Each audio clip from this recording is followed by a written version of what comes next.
Job లేక ఇబ్బంది పడుతున్నారా? అయితే మెడికల్ కోడింగ్ మీకు మంచి ఆప్షన్. వెంటనే కాల్ చేసి కోర్సులో జాయిన్ అవ్వండి.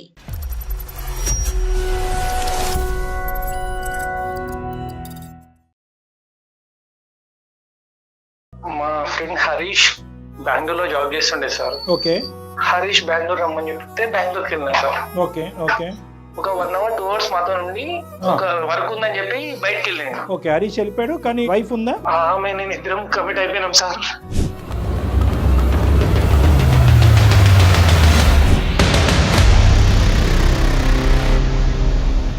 అంత ఈజీగా ఎలా కమిట్ అయిపోయారు? మీరు ఏమైనా ఆల్కహాల్ దాంట్లో ఉన్నారా? అంటే ఏమైనా డ్రింక్ చేశారా మీరిద్దరు? లేదంటే అంత స్పృహ లేకుండా ఎలా తప్పు జరుగుతుంది? వినటానికి విడ్డూరంగా ఉంది. అంటే అది కొంచెం వీక్ టైం సార్. అది అట్లా సడన్ గా జరిగిపోయింది సార్. నాకేం చాలా అర్థమైపోలేదు. కానీ ఆ అమ్మాయి సైడ్ నుంచి ఒక ఫోర్స్ వచ్చిందా, లేదంటే ఇద్దరు వైపు నుంచా, లేదంటే నీ సైడ్ నుంచా? ఫస్ట్ స్టార్ట్ అమ్మాయి చేసింది సార్, కానీ నేను ఆ మాట చెప్పలేను కదా సార్. ఇప్పుడు వరకు కాంటాక్ట్ లేనటువంటి హరీష్ సడన్ గా ఎలా వచ్చాడు హరీష్ నీ దగ్గరికి? నాకు యాక్సిడెంట్ అయిందని చెప్తే ఫ్రెండ్స్ ఆఫ్ త్రూ ఇట్లా స్టేటస్ లో సంథింగ్ చూసి ఇక్కడ వచ్చిందంట సార్. నానే వాళ్ళు ఎవరు లేరు కాబట్టి హరీష్ పెద్ద దిగ్గా వచ్చి నీకు హెల్ప్ చేస్తున్నాడు హాస్పిటల్లో. అవును సార్, ఆడే హెల్ప్ చేస్తుండు. వచ్చి మొత్తం నా దగ్గర ఉండి నాకు డ్రెస్సింగ్ చేపిస్తుంది సార్. నాకేం అర్థమైతలేదు సార్. వాళ్ళ ముఖం చూసి కళ్ళ నిండా నీళ్ళు వస్తున్నాయి. నాకేం తెలుసలేదు సార్ అసలు. హరీష్ని కనిపించగానే నీకు ఆ పశ్చాత్తాపం రావటం ఏంటి? ఏమన్నా సారీ చెప్పడానికి కానీ హరీష్ని అప్రోచ్ అవడానికి కానీ ట్రై చేసావా? హరీష్ కి డైరెక్ట్ కళ్ళ కళ్ళు పెట్టి చూసి నాకు చెప్పాలంటే నా పానం ధరిస్తలేదు సార్ అసలు.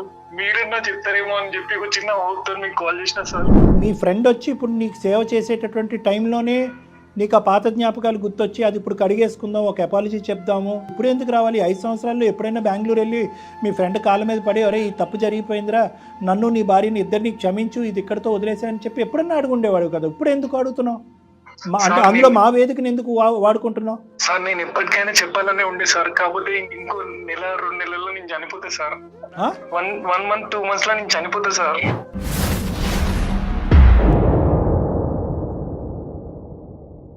నీ యొక్క ప్రాణం పోతుంది రానున్న రోజుల్లో అనేది ఎంత సానుభూతి ఉన్నా కూడా నీ ఆలోచనలో తప్పు ఉంది. కేవలం నీ మనసులో భారం తగ్గుతుంది కాబట్టి ఈ సమస్యకి ఈ విధమైనటువంటి పరిష్కారం అబ్బా ఇక్కడతో చెప్పేసాను నాది అయిపోయిందిరా అంటే కనుక నీది అయిపోద్ది అక్కడ మొదలవుతుంది. కరెక్ట్. వాళ్ళు హ్యాపీగా ఉంటారని ఎట్లా అనుకుంటున్నారు రవి? మీరు ఇంత నిజాన్ని చెప్పినప్పుడు నీది అయిపోతుంది అక్కడ మొదలవుతుంది, వాళ్ళ బాధలు మొదలవుతాయి.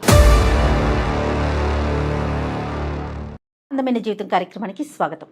నమస్తే కళ్యాణ్ గారు. నమస్తే జయ గారు. కళ్యాణ్ గారు, సాధారణంగా అంటూ ఉంటారు మనకి పెద్దలు, పశ్చాత్తాపానికి మించిన ప్రాయశ్చిత్తం లేదని. కానీ అది ఎలా అయిపోయిందంటే తప్పు చేయటం, ఆ సారీ అనే ఒక పదం చెప్పటం చాలా ఈజీ అయిపోయిందండి. కొన్ని సందర్భాల్లో అసలు ఈ పదాన్ని ఎవడు కనిపెట్టాడు అనేంత కోపం కూడా వచ్చేస్తుంది. అలాంటి ఇష్యూ ఒకటి మన దాకా వచ్చిందండి. రవి అనే ఒక పర్సన్ మనకి మెయిల్ చేశాడు. అది చదివినప్పుడు నాకు ఏమీ అంటే మైండ్కి తోచలేదు. సరే మీ ముందే పెడతాను నేను. రవి అండి, నేను కాల్ చేస్తాను కళ్యాణ్ గారు. హత్య చేసి డెడ్ బాడీకి సారీ చెప్తే అట్లా ఎగ్జాక్ట్లీ అండి, మంచి ఎగ్జాంపుల్ చెప్పారు.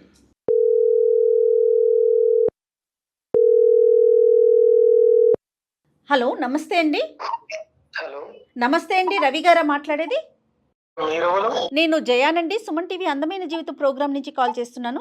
Madam thanks madam, thank you so much. చాలా సార్లు మెయిల్ చేసినా మీకు, మీరు చేస్తారు అనుకోలేదు మేడం. అందుకనేనండి మీ మెయిల్ చూసే డాక్టర్ గారి అపాయింట్మెంట్ తీసుకొని మరీ కాల్ చేశాను. నాతో పాటు డాక్టర్ కళ్యాణ్ చక్రవర్తి గారు కూడా ఉన్నారు. ఒక్కసారి మీరు మెయిల్లో పెట్టిన విషయాన్ని డాక్టర్ గారితో మాట్లాడండి. Okay madam. Okay. Hello Ravi. Sir చెప్పు నాన్న, చాలా ఎమోషనల్గా ఉన్నావు, ఏంటి సమస్య? సమస్య మా ఫ్రెండ్ కి నాకు చిన్న డిస్టర్బెన్స్ సార్. అది ఒక 5 years నుంచి నా ఎమ్మటి పడుతుంది సార్ నా లైఫ్ లా. ఏంటా డిస్టర్బెన్స్? చిన్నది అంటున్నావు, ఇమోషన్ విపరీతంగా చూపెడుతున్నావు. అది చిన్నదా పెద్దదా? నాకేం అర్థం అయిపోలేదు. పర్లే కంగారు పడద్దు, చెప్పండి. హరీష్ అని చెప్పి మా ఫ్రెండ్ ఉంటుండే సార్. ఆయన నేను ఒకరు చిన్నప్పటి నుంచి ఫ్రెండ్స్, చైల్డ్హుడ్ ఫ్రెండ్స్. నీ వయసు ఎంత రవి? 30 సార్ నా వయసు. మ్యారేజ్ అయిందా? అతనికి అయింది సార్, నాకు కాలేదు. మీకు మ్యారేజ్ అవ్వలేదు అంటే చిన్నప్పటి నుంచి అంటున్నారు. స్కూల్ ఫ్రెండ్సా? ఒకే వీధిలో ఉన్నారా? ఒకే ఊరా? చిన్నప్పటి నుంచి మేము ఆర్గనైజేషన్ ఫ్రెండ్స్ సార్ ఇద్దరం. అది సార్, ఇది అనాథాశ్రమాల్లో పెరిగారా? అవును సార్. వాస్తవానికి ఆ బాండ్ ఇంకా ఎక్కువ ఉంటుంది మేడం. ఎందుకంటే తల్లిదండ్రులు లేనటువంటి ప్రేమని స్నేహితురాల్లోని చూసుకుంటారు. సహజం, చాలా కామన్ అది. ప్రాణ స్నేహితుల మధ్యన విభేదం రావడానికి కారణం ఏంటి నాన్న? మా ఫ్రెండ్ హరీష్ బెంగళూరులో జాబ్ చేస్తుండే సార్. ఓకే. ఒక రోజు కలుద్దాం రారా అని చెప్పి రమ్మని చెప్పిన ఉండే నాకు. ఓకే, మామూలుగా అంటే అంతకుముందు మీరు బెంగళూరు వెళ్ళలేదా? అంటే ఫోన్లో అంటే వెళ్తుంటే సార్ అప్పుడప్పుడు వెళ్తుండే, బట్ ఈ మధ్య కొంచెం గ్యాప్ వచ్చింది, ఒక 6-7 months వచ్చింది. ఇది రైట్ అండర్స్టూడ్. హరీష్ బెంగళూరు రమ్మని చెప్తే బెంగళూరుకి వెళ్ళినా సార్. ఓకే ఒక 1 hour 2 hours మాతో నుండి ఒక వర్క్ ఉందని చెప్పి బయటకు వెళ్ళింది. ఓకే, హరీష్ వెళ్ళిపోయాడు, కానీ వైఫ్ ఉందా? వైఫ్ ఉంది, హరీష్ వెళ్ళిపోయాడు, నేను ఒక్కనే ఉన్నా. ఆమె కొంచెం నాకు అది చెప్పడానికి వస్తలేదు సార్. నాకు చాలా బాధ అవుతుంది సార్. సడన్ లా నేను ఇద్దరం కమిట్ అయిపోయినాం సార్. తప్పైతే జరిగింది మీ ఇద్దరి మధ్యన. జరిగింది సార్. అసలు నాకు వన్ ముఖం చూడబోతుంది సార్ ఇప్పటికి. ఎలా జరుగుతుంది నాన్న తప్పు? ఆ అమ్మాయి పెళ్ళయింది, నీ ప్రాణ స్నేహితుడు భార్య, ఎంతో కొంత గౌరవం అనేది ఉంటుంది, ఒక అభిమానం అనేది ఉంటుంది, ఒక ప్రేమ అనేది ఉంటుంది నీ స్నేహితుడి మీద. అంత ఈజీగా ఎలా కమిట్ అయిపోయారు? మీరు ఏమైనా ఆల్కహాల్ దాంట్లో ఉన్నారా? అంటే ఏమైనా డ్రింక్ చేశారా మీరిద్దరు? లేదంటే అంత స్పృహ లేకుండా ఎలా తప్పు జరుగుతుంది? వినటానికి విడ్డూరంగా ఉంది. అంటే అది కొంచెం వీక్ టైం సార్, అది అట్లా సడన్ గా జరిగిపోయింది సార్. నాకేం చాలా అర్థమైతే లేదు. కానీ ఆ అమ్మాయి సైడ్ నుంచి ఒక ఫోర్స్ వచ్చిందా, లేదంటే ఇద్దరు వైపు నుంచా, లేదంటే నీ సైడ్ నుంచా? ఫస్ట్ స్టార్ట్ అమ్మాయి చేసింది సార్, కానీ నేను ఆ మాట చెప్పలేను కదా సార్. సరే okay we understand your problem. కానీ హరీష్, ఆ అమ్మాయి తన భర్తతో హ్యాపీగానే ఉందా? అంటే మానసికంగా కానీ వేరే విధంగా కానీ?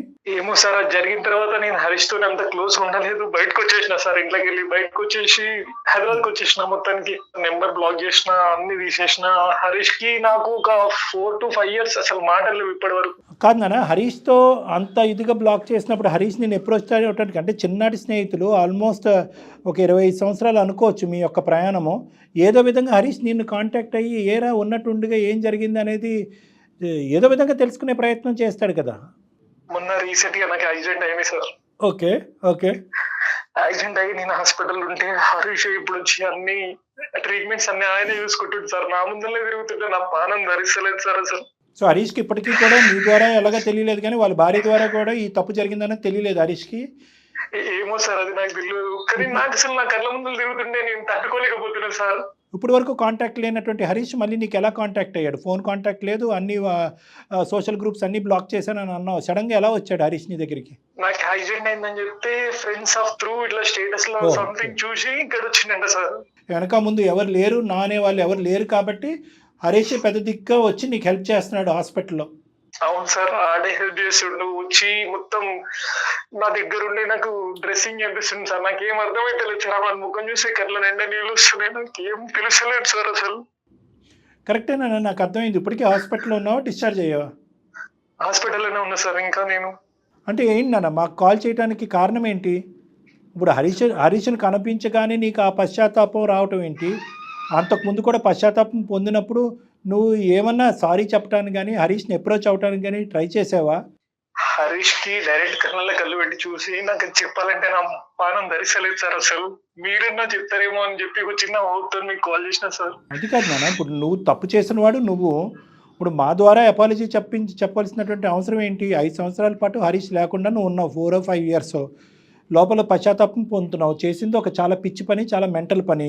దానికి సారీ అనేటటువంటిది అప్లికబుల్ అవుతుందా లేదా అనేది మనం ఫస్ట్ ఆఫ్ ఆల్ చూడాలి. నెంబర్ 2 ఏంటంటే, సారీ చెప్పేటటువంటి పొజిషన్లో నువ్వు ఉన్నా కూడా ఫస్ట్ ఆఫ్ ఆల్ ఈ తప్పును అంగీకరించే పొజిషన్లో ఆ అబ్బాయి ఉన్నాడా, నీ సారీని యాక్సెప్ట్ చేసేటటువంటి పొజిషన్లో ఉన్నాడా అనేటటువంటిది ఇక్కడ పెద్ద చిక్కుముడి, అతి పెద్ద సమస్య. ఇక్కడ అందమైన జీవితం యొక్క పాత్ర చాలా చిన్నది. ఇక్కడ అసలు పాత్రే లేదని చెప్పాలి. లేదంటే ఏమవుతుందంటే జయ గారు, ఇటువంటి తప్పులు చేయటం, ఏదో బలహీనమైన సమయంలో చేసాము, వర్షం కూర్చొని రాత్రి చేసేసాము అనేటటువంటి మాటలు మాట్లాడటము, అరే తప్పు జరిగిపోయింది కదా, ప్రాణ స్నేహితుడికి తలెత్తుకోలేకపోతున్నాడని చెప్పి బ్లాక్ చేయటము, తర్వాత మన దగ్గరికి రావటము, మన ద్వారా సారీ అతనికి చెప్పించటము, క్షమించేసయ్యా నా ప్రాణ స్నేహితుడు కదా, పశ్చాత్తాపం పొందాడు, ఇక్కడితో వదిలేసి మళ్ళీ స్నేహం కంటిన్యూ చేయండి అంటే కనుక దాని గురించి ఈ వేదిక. వేరే సంఘటనలో, వేరే సందర్భాల్లో మీ ద్వారా మేము నా ప్రాణ స్నేహితుడికి కానీ, నా భార్యకి కానీ, నా తల్లిదండ్రులకు కానీ, నా అన్నదమ్ములకు కానీ, అక్క చెల్లెలకు కానీ సారీ చెప్పాలి అనుకుంటున్నాం. కానీ అది వేరే విషయం. తన సొంత భార్యతో మీరు ఒకసారా 10 సార్లు అనేది ఇక్కడ అనవసరం. చేయకూడనటువంటి తప్పు చేశారు. తప్పు చేసిన తర్వాత 5 సంవత్సరాలు వెయిట్ చేశారు. 5 సంవత్సరాలు వెయిట్ చేసిన తర్వాత అతనికి సారీ అనేది ఎప్పుడు చెప్పాలి అనిపించింది అంటే కనుక అతను ఇదంతా వెనక్కి పెట్టేసి, ఓకే బహుశా అతనికి తెలియదని అన్నారు కాబట్టి అతను ముందుకొచ్చి ఎవరూ లేనటువంటి మీకు హెల్ప్ చేయడానికి ముందుకు వచ్చారు. అతనికి ఏమైనా జరిగితే చేయడానికి భార్య ఉంది, మీకు ఎవరూ లేరు. మీ ఫ్రెండ్ వచ్చి ఇప్పుడు నీకు సేవ చేసేటటువంటి టైంలోనే నీకు ఆ పాత జ్ఞాపకాలు గుర్తొచ్చి అది ఇప్పుడు కడిగేసుకుందాం, ఒక అపాలజీ చెప్దాము, ఉన్నది ఉన్నట్టుగా చెప్పేద్దాం అనేది ఇప్పుడు ఎందుకు రావాలి? 5 సంవత్సరాల్లో ఎప్పుడైనా బెంగళూరు వెళ్ళి మీ ఫ్రెండ్ కాళ్ళ మీద పడి ఒరే ఈ తప్పు జరిగిపోయిందిరా, నన్ను నీ భార్యని ఇద్దరిని క్షమించు, ఇది ఇక్కడితో వదిలేసాయని చెప్పి ఎప్పుడన్నా అడుగుండేవాడు కదా, ఇప్పుడు ఎందుకు అడుగుతున్నావు? అంటే అందులో మా వేదికను ఎందుకు వాడుకుంటున్నావు? అతనికి నేను చెప్తే మిస్అండర్స్టాండ్ చేసుకుని వాళ్ళ భార్యని ఏమంటాడు, ఇప్పటికైనా అంతే కదండి. ఎప్పుడైనా అంతే. సార్ నేను ఎప్పటికైనా చెప్పాలనే ఉండే సార్, కాకపోతే ఇంకో నెల 2 నెలల్లో నేను చనిపోతా సార్. దానికన్నా ముందే 1 month 2 months లో నేను చనిపోతా సార్.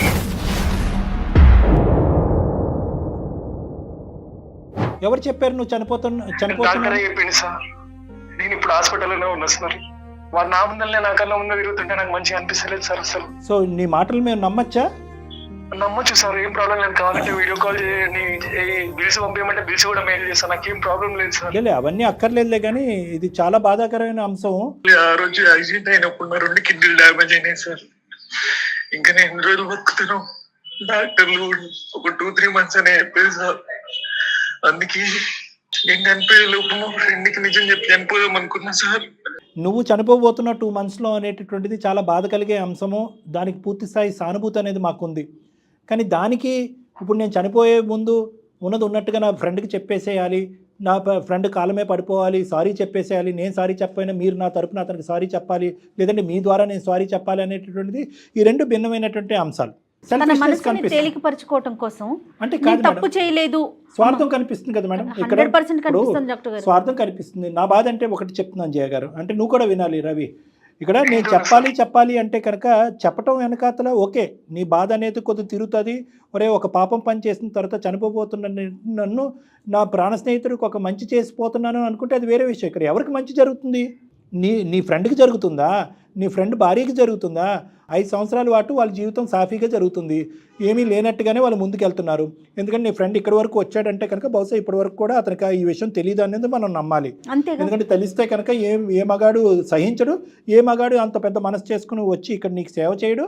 దానికి తోడు ఒకప్పుడు వచ్చి సేవ చేసినా మరి నీకు సేవ చేస్తాను దానికి రెడీ, కానీ ఒక్కదానికి సమాధానం చెప్పండి, నిన్ను అడిగిన తర్వాత నీకు ఏమైనా సేవ చేస్తాడు.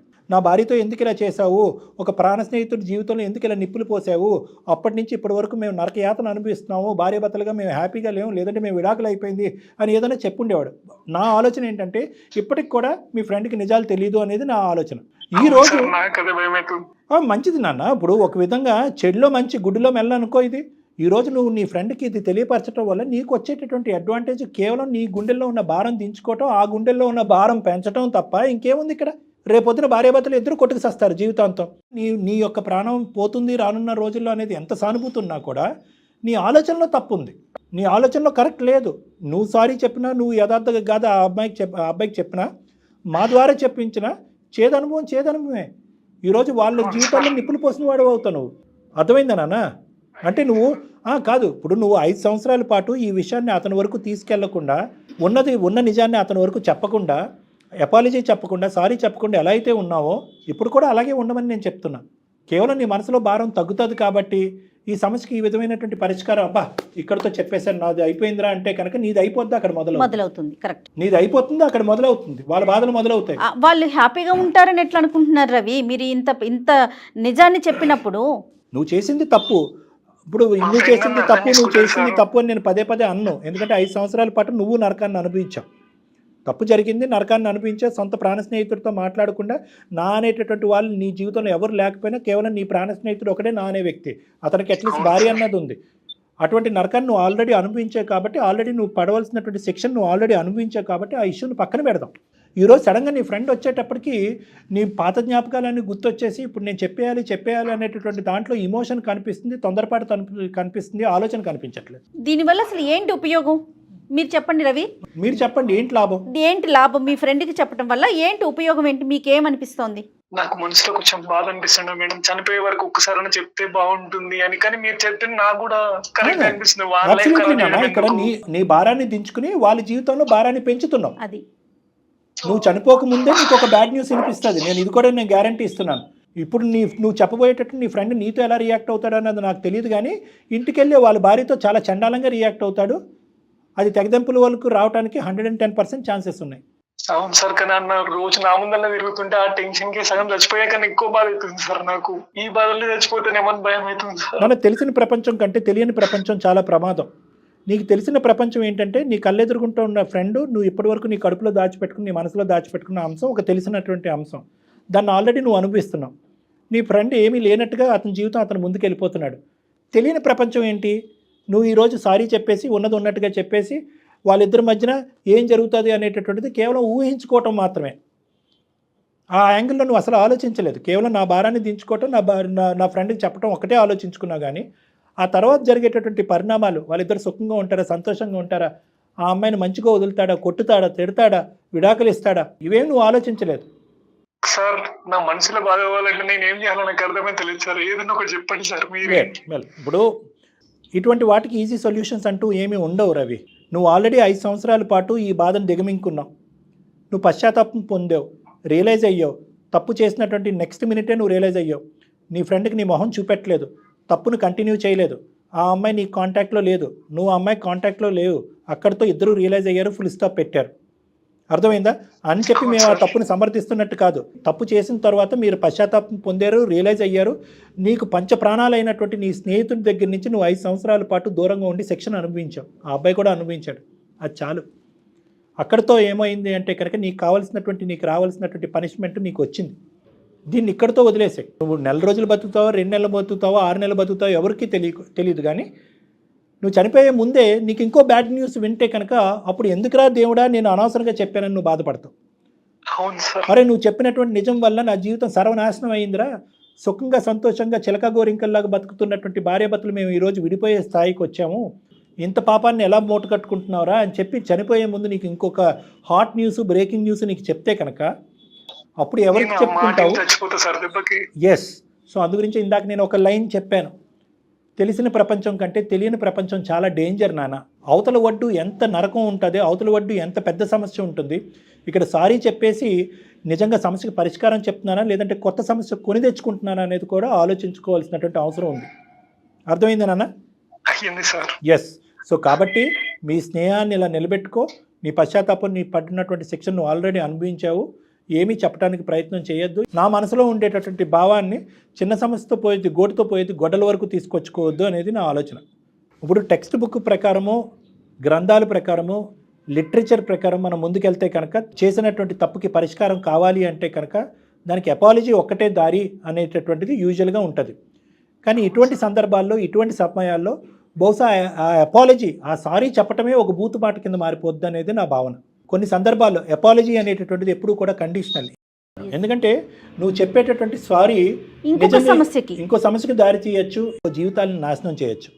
కాబట్టి నీ సారీ అనేటటువంటిది కేవలం నీ గుండెల్లో భారాన్ని తగ్గించడం గురించే ఉపయోగపడుతుంది, కానీ ఇంకో జీవితాన్ని నిలబెడతాదా లేదా అనేది ఒక చాలా క్వశ్చన్ మార్క్. కాబట్టి ఇక్కడ సారీ ఉన్నది ఉన్నట్టుగా అతనికి చెప్పాలి అనేటటువంటి అంశాలు నువ్వు విరమించుకుంటే మంచిది అనేటటువంటిది నా క్లినికల్ ఒపీనియన్.